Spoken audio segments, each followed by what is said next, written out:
완벽주의라고 하면 완벽을 추구하는 것 같지만 사실은 그렇게 표현하기보다는 불완전한 것이 굉장히 불편한 사람이에요. 더 완벽으로부터 얻는 기쁨보다 완벽하지 않을 때 오는 좌절이 큰 사람이라고 표현할 수 있죠. 어떻게 숫자가 0 아니면 100이겠어요. 가운데 1부터 99는 다 어디 갔겠어요. 그걸 인정하는 연습을 해야 되는 거거든요. 완벽주의는 어떻게 보면 어렸을 때 칭찬받지 못하고 인정받지 못해서 후천적으로 생겨난 걸 수도 있는데 그게 전부가 아닐 수도 있어요. 날 때부터 조금 강박적인 성향을 띠고 있다면 완벽주의를 쉽게 가질 수 있거든요. 그러니까 강박적인 사람은 대부분 완벽주의를 가져요. 완벽주의라고 하면 완벽을 추구하는 것 같지만 사실은 그렇게 표현하기보다는 불완전한 것이 굉장히 불편한 사람이에요.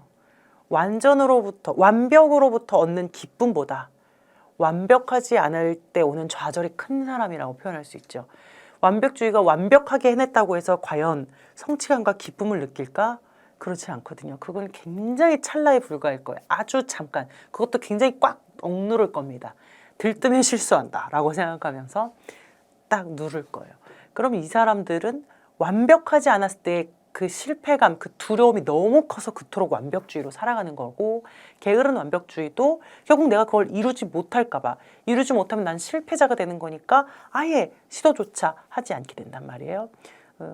특히 완벽주의들은 좀 목표가 높은 경향이 있는 것 같아요.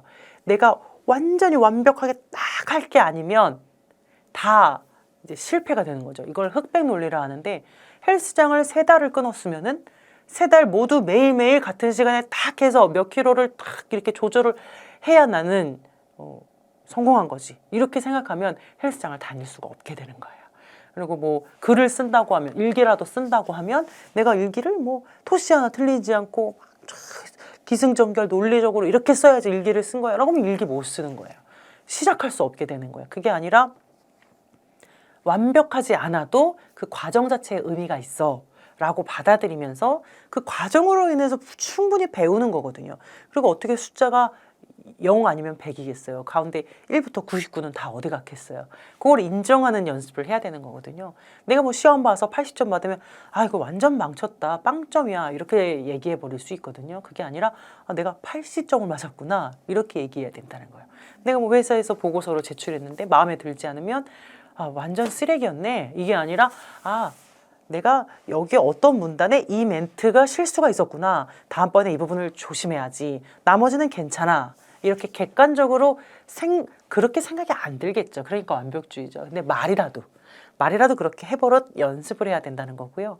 그리고 그 과정에 의미를 두고 한다는 건 우리가 산 정상에 오르는 걸 목표로 등산을 하기야 하지만 그 오르면서 보는 꽃과 나무, 새, 시냇물 이런 것이 다 나에게 준 어떤 좋은 영향들이 있잖아요. 이걸 하나도 생각하지 못하고 오롯이 산 정상에 올라야만 성공이다? 그렇게 생각하면 그 과정에서 얻을 수 있는 너무나 많은 좋은 것들을 다 놓쳐버리게 되는 거예요. 내가 뭐 학과 점수 올 A뿔을 맞는 게 목표다. 그런데 내가 하나 B가 나왔다고 해서 실패자가 아닌 것이죠. 왜냐하면 그 B가 나왔어도 그 교과목을 들으면서 얻어진 나의 어떤 정보가 있고 지식이 있잖아요. 그건 어디 가지 않는 거거든요. 이와 같이 과정도 충분히 의미가 있고 그렇다는 걸 이제 받아들여야 되고 또 목표를 좀 현실적으로 세우셔야 됩니다. 완벽주의자들은 목표가 정확하지 않을 때가 있어요. 난 정말 올해 한 해 동안 책을 많이 볼 거야. 정말 많이 볼 거야. 이러면 책 한 권도 보기가 힘들어집니다. 그러나 기간을 정해서 1월 동안에는 한 권을 봐야지 혹은 한 단원만 봐야지 이런 식으로 그리고 또 목표가 좀 현실적이면서 구체적이어야 되는 겁니다. 뭐 지금 현재 상황을 봐서 내가 요즘 몸이 안 좋고 일이 많다 이러면 한 달에 한 단원 보는 것도 힘들 수 있어요. 그러니까 좀 더 구체적으로 일주일에 일요일 정도는 한두 장을 보겠어. 이렇게 굉장히 디테일하면서 현실적으로 나의 상황을 다 고려해서 딱 잡고 그러면은 그만큼 목표를 많이 달성하는 사람이 되겠죠. 목표가 낮아졌으니까요. 그러면은 이 사람은 계속해서 성공하는 사람이 되는 거죠. 그러나 목표가 너무 높으면 다 실패하는 사람이 될 수밖에 없는 것이죠. 우리가 보통 과거 때문에 우울하고 미래 때문에 불안하거든요. 그래서 이 우울과 불안에 사로잡히면 굉장히 불행하잖아요. 완벽주의적이다라는 것, 성취주의적이다라는 것도 어떻게 보면 과거의 실패로부터 벗어나고 미래의 불안을 좀 이렇게 없애고자 하는 애씀들인데요. 사실은 우리 인생은 내가 컨트롤할 수 있는 것보다 없는 것이 훨씬 더 많습니다. 내가 아무리 완벽하게 준비하고 이렇게 불안을 방지한다고 해도 인생의 변수는 어쩔 수가 없는 것 같아요. 그게 인생이죠. 내가 철저하게 준비하고 무엇을 이루어서 이런 삶을 살겠다라고 설계한들 그게 그렇게 되어지지가 않는단 말이에요. 만약에 여러분들이 나는 ABC라는 목표가 있고 이걸 이루어서 그 다음에는 뭐 D, F, G 이렇게 가야지 그 다음에 뭐 70살 되고 80살 되면 노후는 이렇게 하고 쭉 설계가 되어 있으실 텐데 과연 그게 그럴까? 결코 그럴 수 없다는 거예요. 그럴 수도 있고 아닐 수도 있는 거지. 반드시 내가 계획한 대로 원하는 대로 가지 못한다는 거예요. 우리는 그렇게 이룬 사람들을 보면서 나도 저 사람처럼 하면 저렇게 될까라고 생각할 수 있겠지만 아니죠. 그건 그 사람이었던 거예요.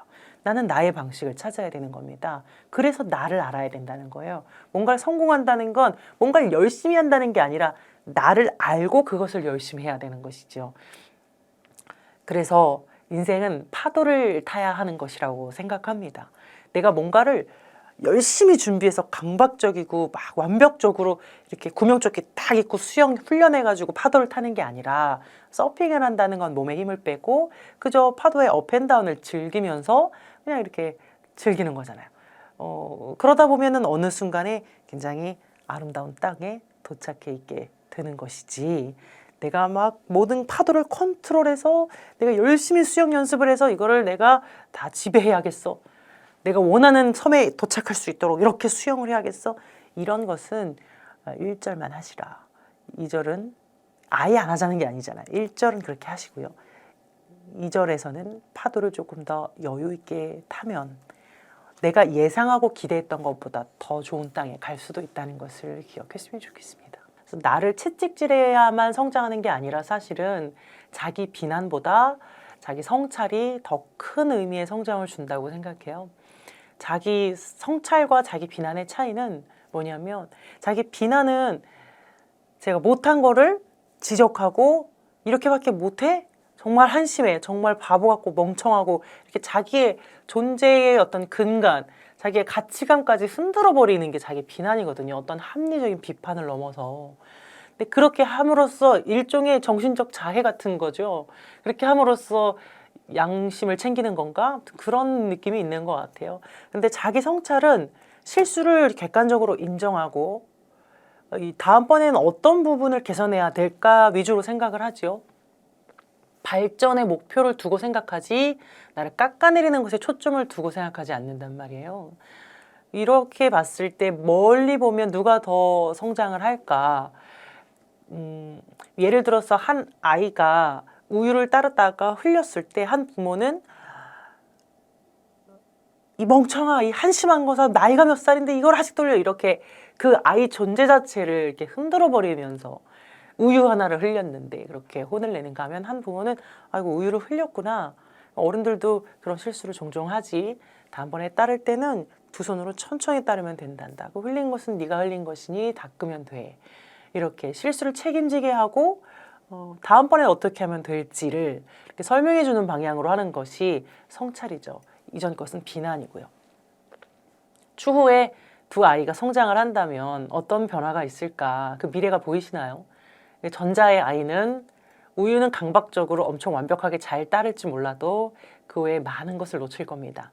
자신의 존재, 의미, 가치 이런 것들을 놓치고 굉장히 마음이 좁은 사람이 되겠죠. 강박한 사람이 되겠죠. 그러나 후자에 있던 아이는 성찰을 기반으로 성장했기 때문에 우유도 잘 따를 뿐더러 그 외에 다른 일도 다 두루두루 여유 있게 할 거예요. 더 많은 것을 볼 수 있을 거고 더 깊이 생각할 수 있을 거고요. 그런 차이가 있습니다. 그래서 진정한 성장을 한다는 건 비난으로 이루어지는 게 아니라 성찰로 이루어질 수 있다. 외부적인 조건들로 나의 정체성을 형성하는 사람들은 사실 내 능력이 도태되거나 내 외모가 좀 부족해졌거나 아니면 뭐 내가 원하는 학벌을 갖지 못했고 원하는 회사에 들어가지 못하고 이런 것으로 나의 정체성을 형성하는 사람들이 만약에 그 산소호흡기가 빠져버리게 된다면 미치는 거죠. 존재가 거의 붕괴되는 수준에 이르게 됩니다. 왜냐하면 정체성이 완전히 산산조각 나는 거기 때문에 단순히 그걸 잃어버린 게 아니라 나 자신을 잃어버린 게 되는 겁니다. 저는 이제 주변에서 사람들이 저한테 다 너는 괜찮은 애다, 훌륭하다 하니까 제가 괜찮고 훌륭한 줄 알면서 살았습니다. 그렇게 원래 나의 정체감을 타인이 심어주는 게 아닌데 제가 무게중심이 타인에게 그만큼 있었던 것이죠. 그럼에도 저는 그걸 모르고 굉장히 독립적인 사람인 줄 알았어요. 저는 타인과 잘 관계 맺지 않았고 일만 하면서 공부만 하면서 살았으니까 굉장히 전혀 의존성이 없이 독립적인 사람이라고 생각해왔죠. 그러다가 어느 날 학교에서 교수님이 어떤 질문을 했는데 저 말고 다른 친구가 딱 그 대답을 했어요. 근데 저도 그 대답을 알고 있었거든요. 알고 있었는데 한 글자가 애매하게 생각이 안 나서 머뭇거리던 사이에 그 친구는 참 치사하게도 인터넷 서핑을 해서 답을 안 다음에 대답을 했어요. 그러고 나서 교수님이 그 친구에게 폭풍 칭찬을 했어요. 우리 학교에 이런 학생이 있다는 게 난 너무나 자랑스럽다라고까지 표현을 하면서 자신의 오늘 할 모든 칭찬을 다 그 친구에게 쏟아부었던 것 같아요. 그걸 보고 있는데 제 마음이 너무너무 좋지가 않았어요. 집에 돌아오는 길에 화가 나더라고요. 쟤는 인터넷 서핑해서 안 거고 난 원래 알고 있었는데 내가 그냥 한 발 늦어서 대답하지 않은 것뿐인데 내가 받아야 할 인정을 저 친구가 받네? 기분이 너무 안 좋은 거예요. 그날 제가 카톡 프로필 멘트를 바꿨는데요. 어쩌다 마주친 밑바닥이었어요. 내가 이것밖에 안 되나? 그게 나를 이렇게 화나게 만드나? 나이 먹고 정말 유치하네. 난 도대체 어떤 사람이기에? 그 칭찬이 나에게 어떤 의미가 있길래 이렇게 중요할까? 이제 이렇게 성찰을 하기 시작한 거죠. 결코 유쾌하지가 않아요. 그런데 인정에 목마른 그 녀석과 저를 팽팽하게 마주보고 물러서지 않고 계속 봤어요. 너는 누구야 도대체? 뭔데 그렇게 칭찬에 목말랐어? 계속 봤어요. 내쫓지 않았어요. 외면하지 않았고. 걔를 계속 데리고 가면서 보다 보니까 한 6개월쯤 지났는데 얘가 좀 친숙해진 것 같아요. 얘가 나름 좀 귀여운 면이 있네. 그리고 얘가 좀 불쌍하잖아. 얼마나 칭찬을 못 받고 살았으면은 이렇게 이 나이 먹고 또 교수한테 칭찬 한 번 못 받아서 하루 종일 씩씩거려. 좀 귀엽고 불쌍해. 그렇게 나의 미숙이를 마주하게 된 것이죠. 그래서 어쩌다 마주친 그 녀석을 외면하지 않았을 때 결국 나 그렇게 인정받고 싶어 이게 그 자체가 달라지는 건 아니에요. 여전히 저는 칭찬받으면 좋죠. 인정받으면 좋아요. 근데 안 받았다고 해서 막 그렇게 신경증적으로 가지 않는 거예요. 왜냐면 그 불쌍한 아이를 내가 품었기 때문에 더 이상 그 아이는 상처받지 않게 되는 거예요. 품어줬으니까 그 아이는 이제 외롭지 않게 된 거예요. 내가 품어줬으니까. 그래서 뭐 누가 나한테 뭐라고 하면 잠깐 기분 나쁠 수 있지만 거기 막 하루 종일 좌지우지되고 그러지 않을 수 있게 된 것이죠. 그래서 그 후로는 이만큼의 여유를 갖게 되었다. 그러다 보니 타인을 대할 때 또 상당히 여유를 갖게 된다. 대인관계함에 있어서. 특히나 저에게 기대하는 뭐 우리 부모님이나 이런 사람들에게 일종의 좀 경직되게 돼 있다면 이제는 그냥 편안하게 대하는 거예요. 밥을 먹고 설거지를 하지 않으면 우리 엄마가 쟤는 밥만 먹고 맨날 설거지도 안 해 이렇게 생각할까 봐. 난 너무 힘들고 쉬고 싶은데도 쉬면서 괜히 마음이 불편한 거야. 우리 엄마가 지금 날 욕하고 있겠지? 설거지도 안 한다고. 이렇게 생각하던 게 이제는 사라지고 엄마 나 힘들어 좀 쉴게 설거지 안 해. 그냥 이렇게 말할 수 있는 사람이 됐다 정도? 좀 대인관계가 편안해진 것 같아요. 또 자기 자신을 잘 모르고 부모가 주입해준 사회가 기대하는 나 이렇게 살아가는 경우가 정말 많은데 그런 걸 이제 가짜 자기라고 하거든요. 나를 모르고 가면을 쓴 채 페르소나로만 살아가는 건데요. 그럴 때 어쩔 수 없이 계속 페르소나는 써야 한다 할지라도 그 가면 속에 있는 나는 어떤 사람인지 정도는 알아야 된다고 생각해요. 그러면 정말 오롯이 나를 놔두고 나의 기호, 내가 좋아하는 색깔, 좋아하는 영화 쭉 그냥 나에 대한 집중해서 생각하는 시간이 필요한 것 같아요. 제가 제 자신을 바라보는 시간은 저는 좀 일기를 씁니다. 일기를 쓰면서 가감 없이 표현하면서 그 일기를 내가 다시 볼 것도 아니고 누구에게 보여줄 것도 아니고 그냥 내가 이제 뱉어내는 거예요. 그러면서 쓰면 어느 날 우연히 그 일기를 다시 볼 수도 있겠죠. 그럴 때 새삼스럽기도 하고요. 근데 어쨌든 누가 볼 글을 쓰는 게 아니다 보니까 거침없이 터프하게 그냥 내뱉으면서 그리고 얘기를 하면서 정리를 해나가기도 하고 우리가 정체성을 느낀다는 것은 어떤 조건적인 게 아니라 사실은 느낌적인 거거든요. 내가 나를 충만하게 느낄 수 있는가? 내가 나로 꽉 차 있는가? 나는 단단한가? 이런 느낌 같은 것인데 이걸 잘 느끼지 못하는 사람들이 굉장히 외부적인 것을 통해서 자신의 정체성을 형성하려고 해요. 그래서 외모를 많이 집중적으로 강박적으로 가꾼다든지 스펙을 쌓고 학벌이나 어떤 성과 이런 것들 또 외부의 어떤 잘 나가 보이는 어떤 그런 것들로 나를 꽉 채우면서 그런 것에 의해서 내 정체성을 느끼려고 하는데 그것도 나의 정체성을 이루는 근간이 될 수는 있습니다. 그걸 다 배제하고 나를 만들 수는 없겠죠. 그러나 그것은 뿌리 같은 것이 될 수는 없는 것 같아요. 저는 이제 그런 거를 산소호흡기다라고 표현을 하는데 우리가 산소호흡기를 끼고 있으면 숨을 똑같이 쉴 수 있어요. 그렇게 숨 쉬고 살아도 문제는 없습니다만 결코 그거는 건강한 것도 아니고 우리가 지향해야 할 방향도 아닌 것이죠. 숨은 쉴 수 있겠지만요. 그래서 산소호흡기를 끼고 있다가 어느 날 이게 빠지면 어떻게 될까요? 숨을 쉴 수가 없게 돼요.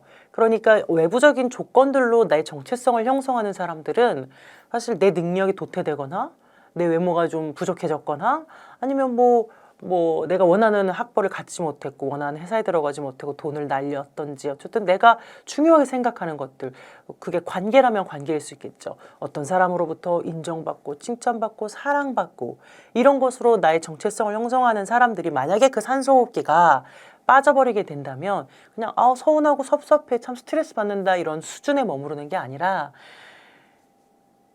미치는 거죠. 예, 미친다고 생각해요. 존재가 거의 붕괴되는 수준에 이르게 됩니다. 왜냐하면 정체성이 완전히 산산조각 나는 거기 때문에 나를 느낄 수 없게 되는 거예요. 그러니까 사실 그런 것을 잃어버린다는 건 단순히 그걸 잃어버린 게 아니라 나 자신을 잃어버린 게 되는 겁니다. 나를 숨쉬게 하는 호흡기를 빼게 됐으니 사실은 빼면 생존에 문제가 생기는 것처럼 우리 심리적인, 정신적인 생존에 문제가 생기는 수준으로 아파지게 되면서 큰 질병을 앓게 될 수도 있지요. 그래서 정체성을 형성한다는 거는 사실은 그런 조건적인 것, doing, 행동에 초점을 두는 게 아니라 being, 나의 존재, 나의 의미, 그렇게 나 존재 자체만을 딱 보고 그대로 받아들일 수 있어야 됩니다. 나를 형성하는 외부 조건들, 군더더기들을 다 빼고 그냥 발가벗은 나는 어떤 사람인가? 그걸 내가 나로서 충분히 느끼기 시작해야 되는 것이죠. 우리는 다분히 괜찮은 포장지로 나를 포장을 해서 꽤 괜찮은 나야 이렇게 정체성을 느끼지만 사실은 그것은 포장지에 불과할 수 있어요. 그 속에 있는 알맹이가 진짜 난데 그걸 보지 않으려고 더 화려한 포장지로 더 꼼꼼하게 포장을 하게 되죠. 그래서 진짜 아이러니하게도 내 정체성을 느낀다는 건 한편으로는 내가 가진 모든 것을 잃고 실패하고 좌절하고 절망할 때 내가 그렇게 열심히 쌓아 올렸던 포장지가 다 찢어지고 허물어질 때 비로소 진짜 의미의 정체성을 느낄 수 있는 게 아닐까 생각이 드는데요. 그건 결코 유쾌한 일은 아닙니다. 그 포장지가 벗겨진 나는 결코 사랑스럽지가 않습니다. 그러나 오랜 시간을 거쳐 그 아이를 팽팽하게 마주보고 물러서지 않고 이것도 난데 어쩌다 나는 이런 사람이었을까? 하나하나 나를 이해하기 시작해야 되는 것이죠. 그래서 조건적인 것들은 업앤다운이 있잖아요. 도태되기도 하고 성장하기도 하고 잘 되기도 하고 못 되기도 하고 그런데 빙으로서 나의 존재로서 나의 가치는 업앤다운이 없습니다. 그냥 내가 살아있는 한 혹시 내가 죽는다 해도 그 가치는 쭉 이어지는 것이죠. 거기에 나의 근간을 두어야 한다. 그저 인간은 롤러코스터를 각자마다 다른 구간에서 타고 있는 거예요. 그래서 평안할 때가 있고 확 떨어질 때가 있고 무서울 때가 있고 어지러울 때가 있고 그런 롤러코스터처럼 그냥 돌고 도는 인생살이를 나 또한 생태계의 일원으로서 그냥 살아가는 것뿐이죠. 고통도 그중에 하나에 속하는 것이지 내 고통에 대한 굉장한 스페셜리티를 부여할 필요는 없다. 우리가 유독 싫은 사람이 있어요. 보면 짜증이 나고 그리고 또 어떤 사람이 유독 나를 미워할 수 있겠죠. 그러니까 어떤 실제로 치고받고 싸우고 어떤 애증의 관계에 있는 어떤 사연이 있는 게 아니라 그냥 이유 없이 말이에요. 그냥 같이 일하면서 같이 학교 다니면서 그냥 그렇게 가깝지도 않은데 말이에요. 혹은 가정 안에서는 부모가 자녀에게 이유 없이 제가 너무 물론 본인들은 다 이유가 있다고 생각하겠죠. 걔가 꼴보기 싫은 짓을 했다고 생각하시겠지만 남들이 들었을 때 그게 그렇게까지 심각한 잘못은 아닐 수 있거든요. 내가 뭐 우리 김대리를 엄청 욕하고 다녔지만 남들이 들을 때 그 김대리가 그 정도로 최악은 아닐 수 있단 말이에요. 그 사람이 나에게만 그렇게 굉장히 짜증스럽게 느껴지는 걸 수도 있어요. 그건 왜 그럴까?